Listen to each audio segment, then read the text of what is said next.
Generosity is taking all that manifests for you in your life, all that shows up for you, and being willing to share it.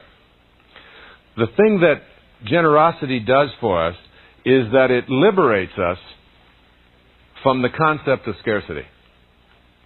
And that's what we need to have in order to be manifestors. You become liberated from the idea of scarcity when you are willing to generously give of that which shows up in your life. If you're free enough to give what you have away, especially the things that you have that you treasure. Like a lot of people say, and I've been practicing this for quite a few years now, a lot of people say, well, you go through your clothes that you haven't worn in the last year or two. And if you haven't worn them, just take them out of the closet and give them to someone who can benefit from them. You can always find someone that will benefit from them, which is a wonderful thing to do. But a more powerful, spiritually enriching thing to do is to go through the clothes that you like the best and that you wear all the time, or that you wouldn't want to part with because they really mean so much to you, and give 10% of those away. Then you'll see the spiritual food, if you will, beginning to show up more and more into your life. When you can give away something of yourself that you seem to be attached to, because detaching from it is a big part of this business of manifesting.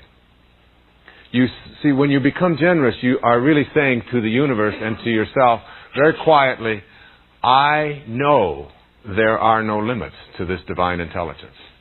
I know it's inexhaustible. I know it was never born. I know it can never die.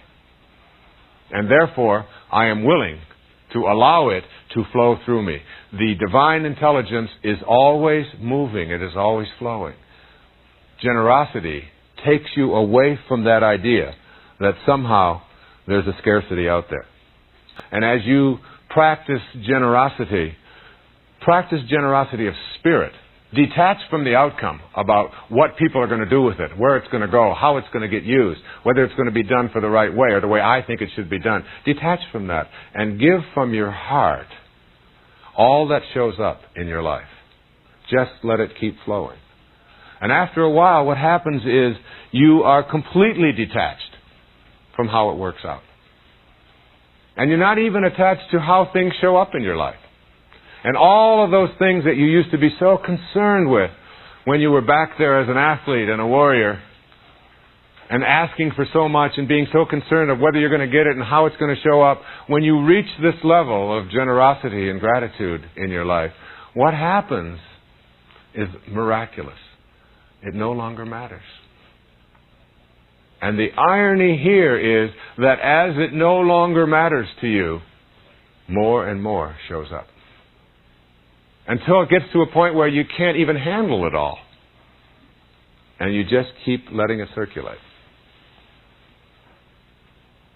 And you're not concerned at all with where the next one is going to be. You have a knowing. The idea that you have to be in competition with somebody else in order to feel good about yourself or in order to have the life that you want is just a myth. It's a meme. It's a cultural belief system that has been handed down. And I left that whole world of competition behind. I don't think there's anybody else out there on this planet that I'm in competition with. You know, the prestige, the money, the positions and all of that. All of those things have come, and even the amount of money. I make more money now than I've ever even dreamt that I could possibly make when I was in that competitive part of my life. And when you let go of it, in the recovery movement, and I'm a part of it. In the recovery movement, we say, let go and let God. Allow the great divine Tao, the divine mind, God, Spirit, whatever you want to call it, allow it to be the guiding force in your life. And everything that you were chasing after before very likely will come chasing after you. It's a hard thing for people to believe, because we think we have to chase after it, we have to grasp it, we have to get a hold of it, we have to fight it. For me, it doesn't work that way.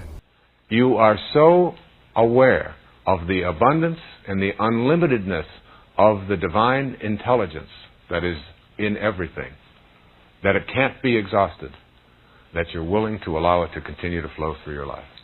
And then you get in synchronicity with that divine force. It's almost like you have a collaboration with fate. And as you collaborate, rather than fight, scarcity moves away in your life. That's how I give. When I give, I ask not for one explanation of how it's going to be used. The giving is done for the purpose of being generous, of the opening of the heart chakra to another human being.